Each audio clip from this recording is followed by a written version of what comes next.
Shop Talk Podcast is a judgmental-free zone. What you're about to listen to is a free exchange of ideas and opinions. These conversations are meant to be an expression of purpose and life experiences.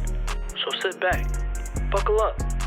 I'm Tre Beta, also known as Tre The Barber, and welcome to Shop Talk Podcast. What up, everybody? This is Tre The Barber. Welcome back to another episode of Shop Talk. There was only a few popular kids back in our hometown.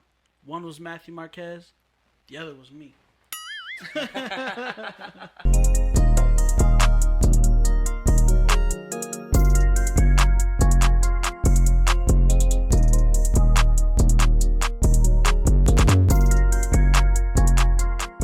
Today we got a very special guest in the house. My brother Matt Marquez has one of the most inspirational stories of overcoming life's trials and tribulations. You're gonna make me cry.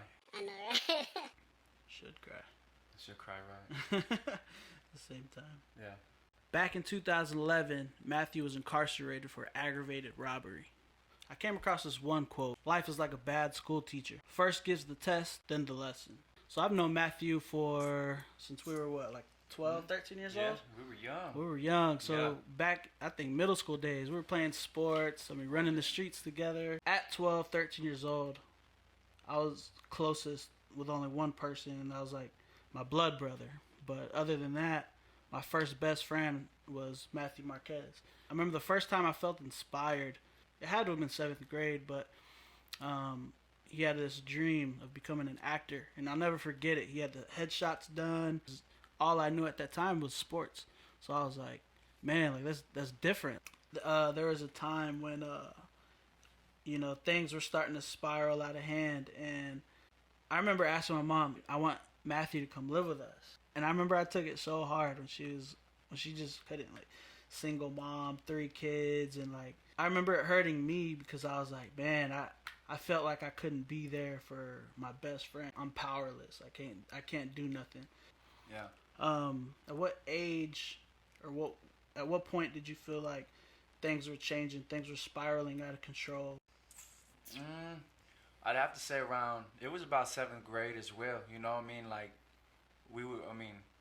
All of us used to go chill at your house or Gino's house or John Paul's house. You know what I mean? And It's funny because me and John Paul were actually talking about this the other day. At that age, I just felt alone. You know what I mean? And I just felt like I had nobody to turn to, you know what I mean? And then, I was always money ambitioned, very, very money ambitioned. Right. And, I had, previous times in my life when, I remember finding a bunch of weed, you know what I'm saying? In my uncle's house, in his room. And I remember I grabbed a handful of it. And I remember I was at Cunningham in Austin. And you were like... Yeah, no. And I took it to school with me. You know what I'm saying? Shit. I took it to school because I remember all the older kids used to walk down the, where the track was after school. And I remember just running up with a handful of weed, give me $5. Damn. And at that age, in elementary. Damn. And they were like... And they just started laughing, but they gave me $5, and they looked at it and was like, "Give him $5," and then it was way more than $5.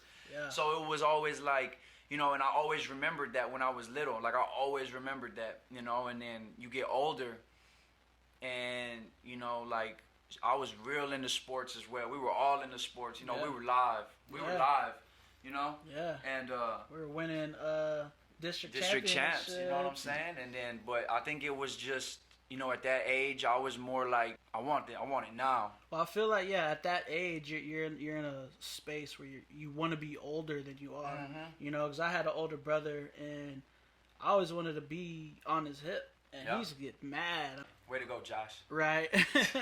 Asshole. Me, growing up, I didn't have my parents together in one house, and you did, and you're a product of having that toxic parent relationship, having to watch them argue and bicker, complain against each other, and my dad, he was never home. Yeah. He was never home. I I can't even remember like him really just being home. He worked so much, and then he was out doing his own thing, and like it was only a couple years ago, when I like literally asked, kind of when I first got out, and I was just like, what was he doing? Why wasn't he home? You know what I mean? And my mom broke it down like he was doing this, he was doing this, he was doing this, and it's like, wow, like this is why you were never home. Like this is you never were here. So did that answer kind of have any type of closure, or was it eye opening? Like, what the answer that your mom brought to your attention, was that like a light bulb? Like, damn, that might be like. I think as kids, you don't understand it. You know what I mean? Like, you don't understand those things. Right. Till you yourself grow up and you go through certain things in life, and you're like, you can understand. Right. You know what I mean? Like, right. you can feel it. But yeah, it was definitely eye opening for me. Like, okay, yeah, now I know why he wasn't home, or now I know what he, because it wasn't until I went to prison that I had a relationship with my family. Right. Like, you know what I mean? Like, I remember writing my dad, telling him, like, I just want to know who you are.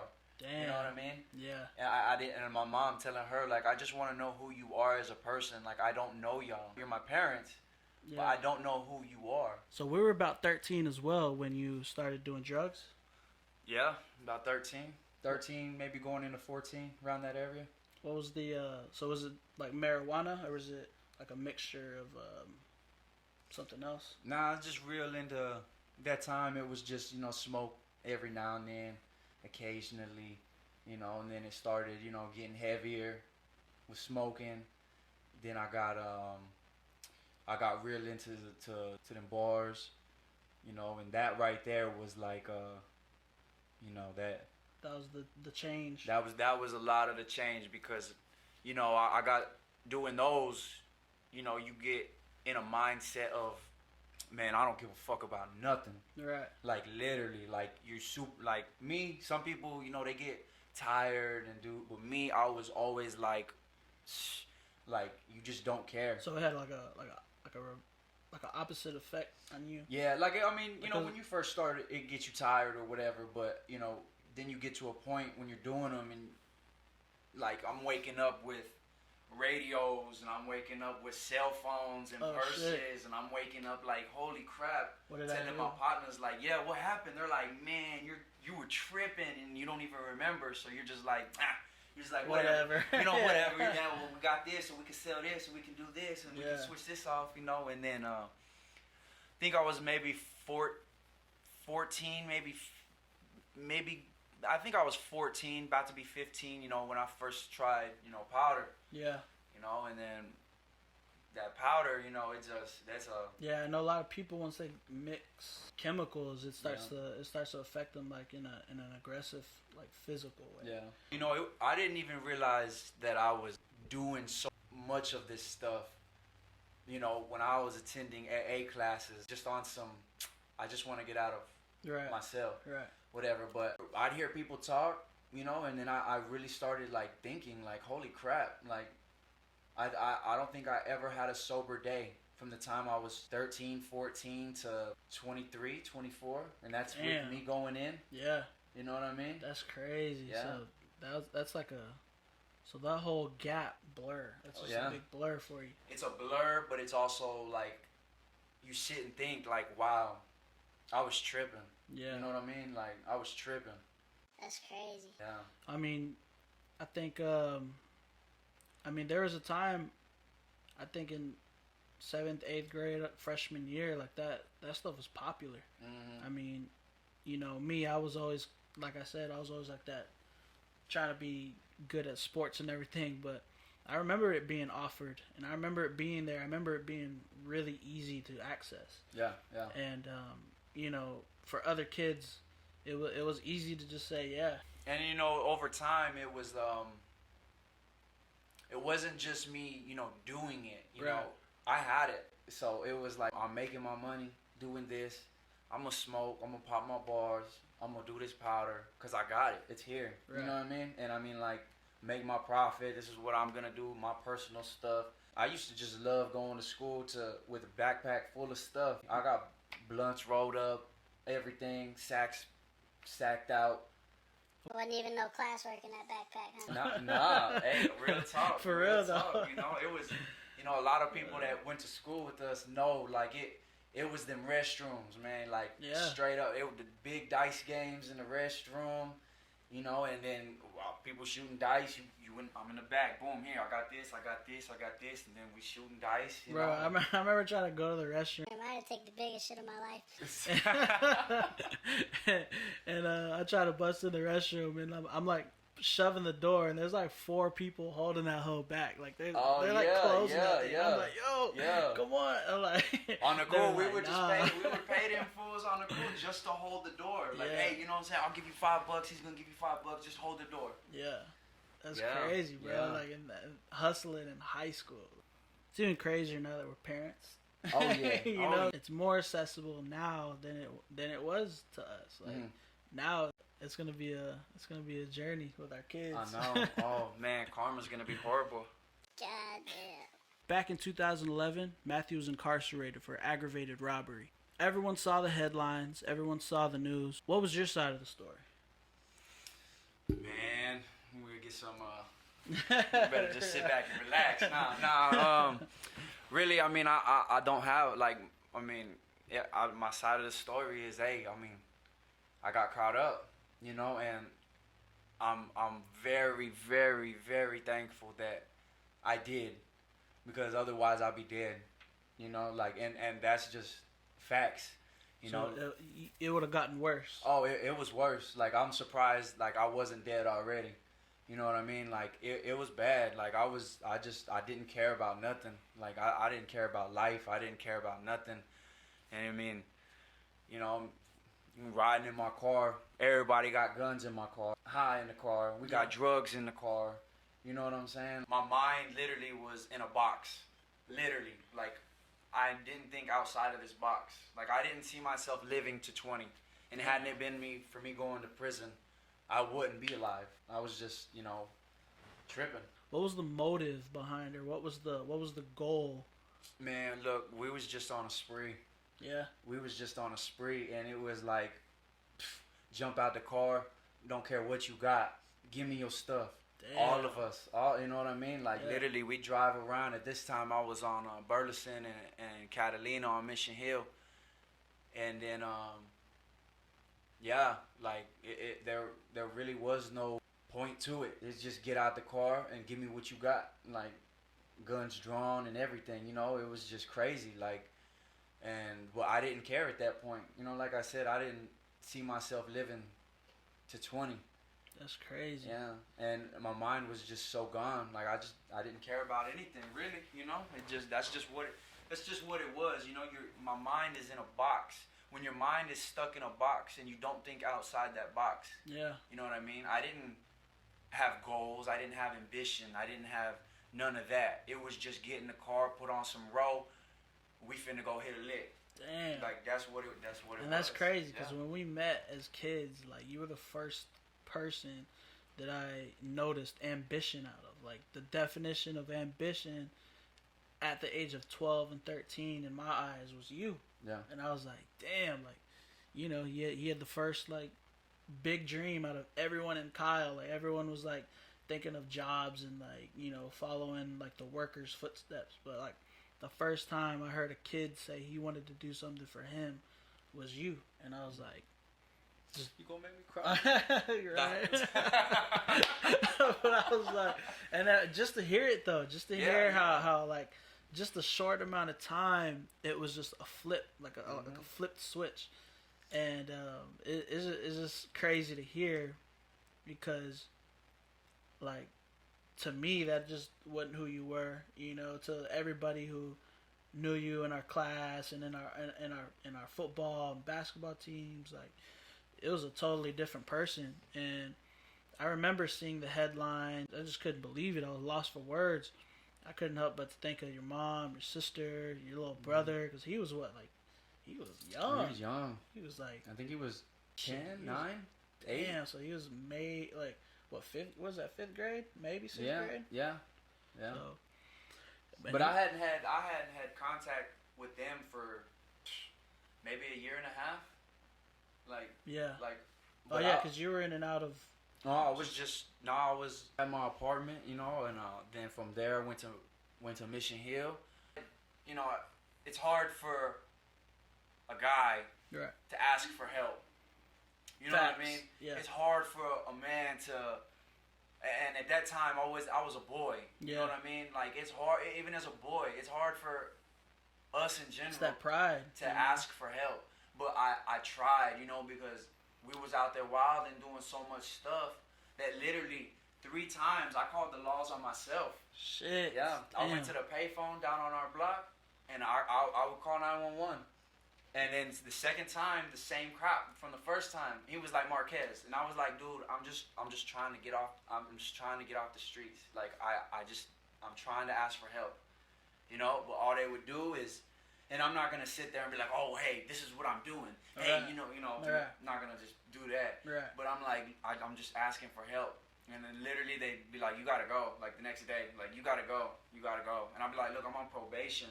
That should be. They're like, nah, it's just go.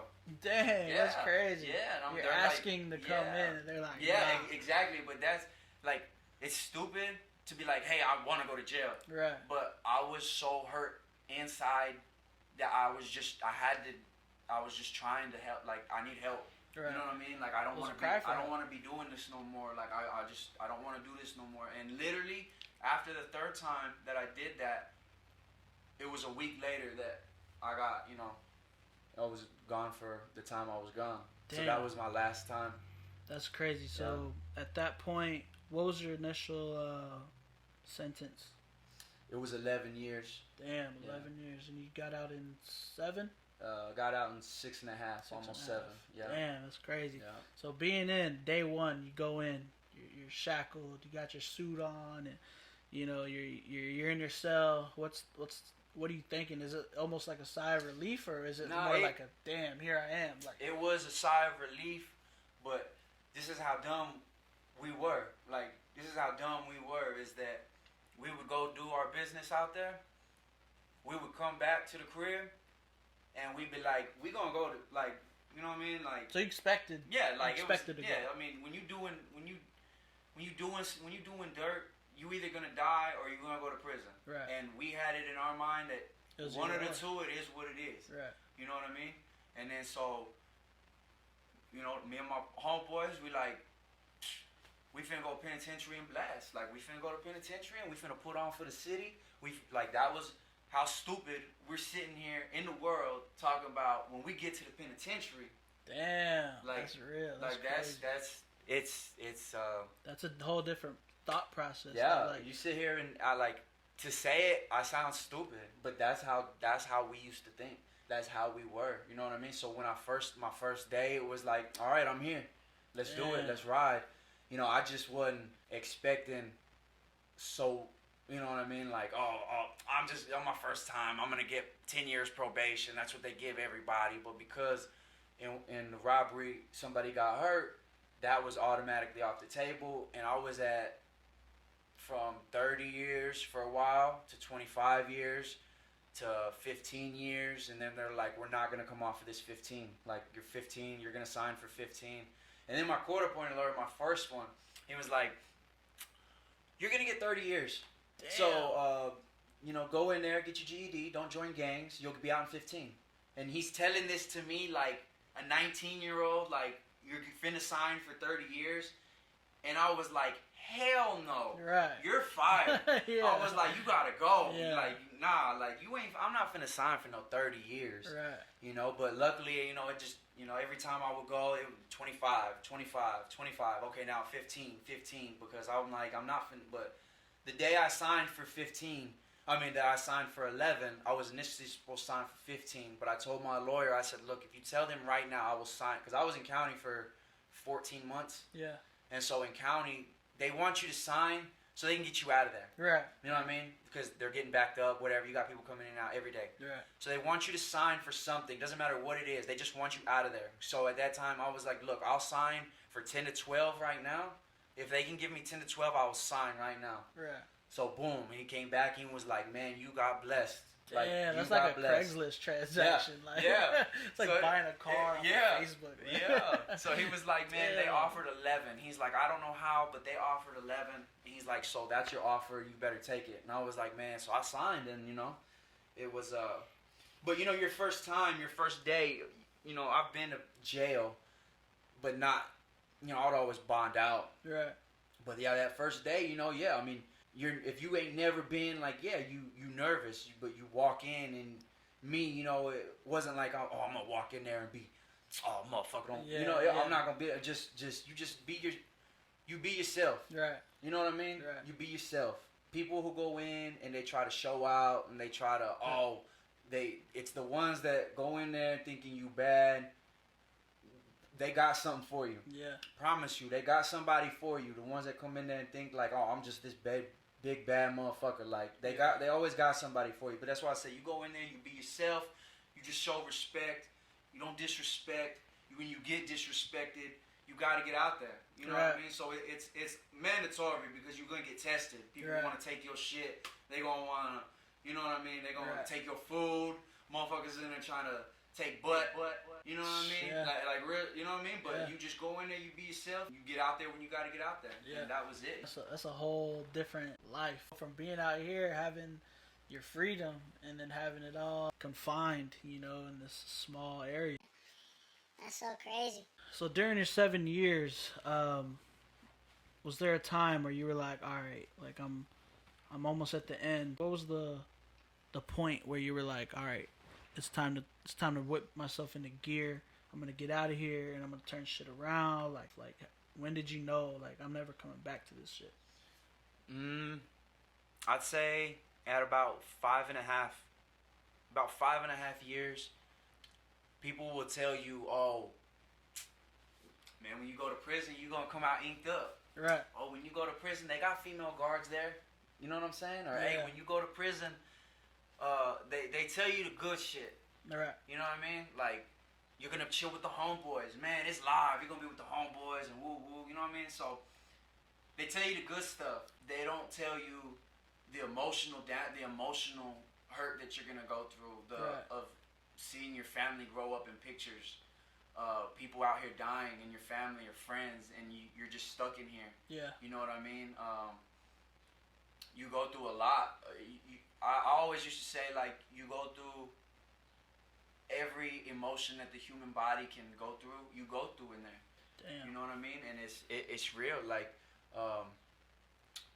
but at 5.5 years is when I said I need to do something with myself because this isn't my life. Right. And I went in with the intention of I'm finna do my whole 11. Damn. Yeah. So that was my mind frame for a long time. It's like, oh, okay, I don't give a shit. You know what I mean? I'm finna discharge my 11. Like, I'm gonna be 31 when I get out. You know what I mean? Like, and you got out in half the time. Yeah. Damn. And so, but it's like I was telling you yesterday. The drugs are so bad in there. People think there's not drugs. Oh, how are they getting drugs? Like, they're locked up. You know what I mean? Right. Drugs are crazy bad in there. Still business. Crazy bad and good. I'm talking about crazy business. Yeah. Man, yeah. They banking. I always wondered how people are getting drugs in prisons and shit. It's crazy, man. And then, but that K2 is real bad in there. And it literally fries your brain. Like, I've seen good people when I first meet them, hold down whole conversations, and then by the next year, you're sitting there talking to them, and they're like, what? Spaced out. Yeah. And they're not even high. That's just them now. They're just like, what? What'd you say? And I'm like, same shit. So, but I mean, I used to sit back and look at people and be like, man, like I don't want to turn into this. Like, I know I have a purpose. Like I gotta get out, and not even just get out. Like I always told myself, if I don't make parole, or if I do end up doing my whole 11, you know what I mean? Like, I don't have to be this person. Like, you know what I mean? And I went through a whole mental breakdown of myself in there, and that's dope though. You were able to kind of see yourself. You can picture yourself like where you were, but you also saw where you were gonna go. And you were telling me in prison that you picked up a skill. Yeah. Not really necessarily picked it, but intrigued. Right. I would say was very intrigued because I've seen some of the coldest heads cut with a comb and razor. That's crazy. With a comb and razor, and I'm talking about designs. Damn. You know, like the things that you can create with a comb and razor are amazing. And I used to sit there and watch my homeboys cut, and I'd be like, oh, like I want to learn. Yeah. I want to learn. You know, I told you the first head that I cut. Yeah. I was like, man, I know how to cut hair. You know what I'm saying? And then put the razor in the comb and whoop, sliced his head. Damn. Yeah, like so a samurai. Yeah, samurai for real. But I was like, oh, you're bleeding, but hey, just get some green soap. Hey, plug it. Just plug it. Stop squirting out. Yeah, I'm like, he'll be all right. I'm like, you'll be all right. You're good. I got you. You know, but it was, it's real. It's a lot harder with the comb and razor. It's like to learn. Definitely. But I would ask questions, and I was always intrigued, you know, and that's what, other than the physical fitness, right. being a personal trainer, was inspired to do as well. You know, cutting hair was definitely on my top. Like, I want to get out and I want to do this. That's dope. Yeah. I remember when you came home, you know, you had this different light about you. I remember ringing the doorbell. Who is it? Yeah. I want to say it was your mom, and I think she called you downstairs, and the light that you had in your eyes, bro, it was like nothing I had ever seen in anybody. Yeah. And I was like, man, like this, like as happy as you were to be out, it was like I had my 12-year-old, 13-year-old Matt again. Yeah. Like it was crazy, bro. It was Walking into the house, you know, too, I was like, damn, like, we're back. Yeah, this is it. Like, the day we finally seen each other after you got out, it was like we're like kids again. Like I remember that first handshake. It was just like, bro, like you're back. Yeah, yeah. It was so dope. And it felt good, you know, and it felt really good. You know, me being gone, you know, I would ask, you know, when I talked to my mom, right? You know, how's John Paul? Or how's so and so? Or hey, you know, I remember telling her, hey, can you look up Tre? Right.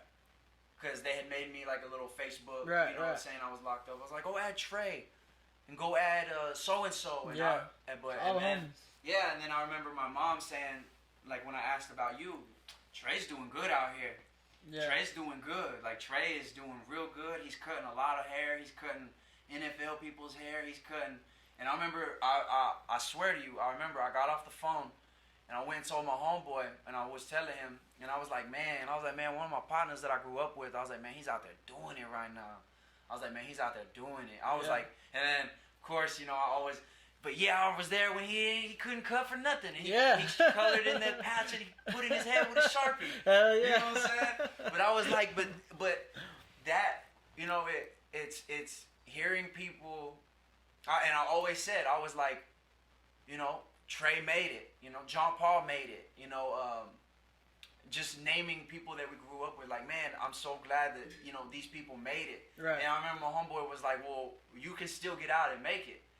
You know what I mean? But at that time, I was like, man, nah, it's too late for me. Right. You know what I mean? Like, but it was always inspiring to me to know, like, other people are out there doing it. And then later on in my time, it was like, I can get out here and do it. So I did it to myself. Right. You know what I mean? I'm not going to sit here and be like, oh, well, you know, because I put myself there. Right. You know what I mean? I put myself there, and I'm not going to deny it. But it was the best thing that could have happened. You know what I mean? Right. When you have your freedom taken from you, literally when you have your freedom taken from you, and you're in there for so long, and you know you're about to come home, you're like, I have an advantage that people will never understand, and that is to know what it's like to have your freedom taken from you. Yeah. You know what I mean? Yeah. And I used to tell myself, and I'd look out the window, and I'd look out my cell, and I'd be like, when I get out, the sky is the limit. Like, why say no to anything? Why not take your chance? Yeah. Why not do this? Do it because you can. Because you can. Like, people who want to be successful just do it. Right. Right. You know what I mean? And that's that entrepreneur like mindset. You Yeah. know, just going after it. And the law of attraction, you know, the energy you put out into the universe, it gives back. So you put out negative thoughts, you're gonna get back negative results. You put out positive thoughts, you're gonna get back positive results. Yeah. And I've always lived by that. And I didn't know anything about the law of attraction, but I noticed that there's a time in my life where anything that I wanted, I was getting it because I spoke it. When you wanted. Yeah. Actually, even you know what's even crazy, bro? I remember being in your room. I think we talked about this, but I remember being in your room. We're in like 7th grade, and I remember telling you, man, I'm not gonna date anybody from Kyle. You know, I'm gonna date me somebody, something exotic. You know, I want us like a Puerto Rican or like yeah. you know, something crazy. You know. Yeah. And I remember even telling you,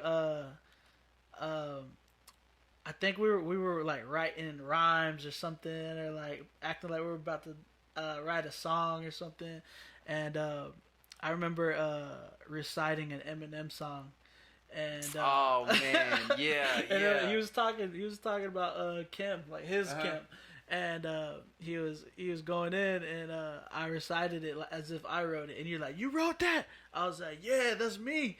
You're like, who's Kim? Yeah. You did that to a variety of songs because you came in talking about the way you shake it. I can't believe it. I ain't never seen an ass like that. And I was like, wow. I was like, damn, I want to write to that. That's you. He was like, yeah, I wrote that. And then we put the Eminem CD on and it comes on and I'm like, man, what the fuck? Dog, I remember that, bro. Yeah. No, it was funny because we thought we were bullshitting, right? Yeah. My wife's name is Kimberly. She's Puerto Rican. She Sorry, do got an ass like that. I mean, but. But yeah, bro. I mean, just from that moment, I didn't realize it, but I low key spoke her into existence. Yeah. You know, the whole barbering thing. As far as like meeting celebrities and like cutting celebrities, like I asked for that. You did. You know, like at a point I was like, you know, I seen people on the internet who motivated me, and I went after it. I was like, that's gonna be me. Like, you know, I want that. Yeah. And everything that I've done, accomplished, yet to do, I've asked for it. So, you know, when you came home, I felt like there was a role for me to play in your life. You know, I want you were telling me about the physical fitness, and you know, right off the bat, as soon as I was done cutting your hair, or actually during your haircut, you were fired up. You were telling me all about your workouts, and you know, we were ping ponging ideas and stuff, and it was dope because I had that ambitious Matt all over again, like right in front of me. So aside from all the bullshit, fast forward to 2020, you're now enrolled in the barber school. What does the future look like? Man, in my eyes, the future looks bright. On the cool, I have a desire to do this. I told my teacher, you know, I told him, I said, you know, because I'm getting my cuts in, you know, and shout out to everybody who's let me cut their hair, you know, get my practice in and learning, you know, but I told my teacher, I said, man, this is all I got. You know what I mean? And, you know, I still work out. I still do my physical fitness. I still do that. And I'm still very motivated to do something with it. You know, as far as cutting hair, though, it's what I want to do. You know, I've had jobs since I've been out, and I just feel like, you know, I want to be my own boss. I want to do something that I like to do. I want to do something that I feel motivated doing, and I want to make people feel happy, and I want people to feel like a star. Yeah. You know what I mean? Like, I don't want, you know, just because we regular people, but I want people to feel like a star. And I feel like that's what barbering is that we make people feel better each and every time they, you know, from when they come into the shop, when they sit down in a chair, the way they leave, they're a happier, more confident, like, human being. Yeah, you know? Something about a haircut. Something about a haircut, man. It goes a long way other than just appearance. So I think you're in the right field because I mean you've always had you know, that that creativity, and then we've always been around barbering and cutting hair. Yeah. And I mean, like I said, my first haircut was in front of you. Yeah. Which was me. And a Sharpie. And a Sharpie. All right, let's just clear this up. All right. So we're 12, 13 years old. We're about to go to a party. I'm thinking I'm cool. I got the clipper in my hand. I'm like, all right, I'm gonna show off. I'm gonna show Matt that I can cut my own hair. I got this. So I got the clipper, right? Turn it on. Boom, it's on. And I'm going over the top of my head, being cool. Matt's watching me. Like, Okay. See that? Okay. Boom, the guard falls off. Oh, yeah. And a patch of hair goes straight into the sink, and my eyes start watering. Oh, yeah, it's true. That was the most like depressing moment for a 12-year-old, for a 13-year-old. It was bad. I had to wear that to school. The only solution at that time, color the patch in with a Sharpie. Yeah. And it worked, though. And it worked. It worked. Didn't nobody see it. So it worked. So it worked for like the majority of the party. Once the lights turned on, the black markers aren't really black. That shit turns like purple. Oh, yeah. That shit turns like Yeah. That shit turns colors. And I remember I had to go to school like that. It was embarrassing. But that's the life of a middle schooler, trying to cut his own hair in front of his friends. But I mean, look where that mistake took you. Yeah. Look where we ended up. Yeah. All right, y'all. That's gonna wrap up episode 6. And remember, y'all, if y'all can dream it, y'all can achieve it. Should I have done the hand thing? You know, like look at let's y'all. do it. Look at Yeah, y'all. let's do it at the same time. If y'all can dream it, you can achieve I'm it. gonna bite my lip.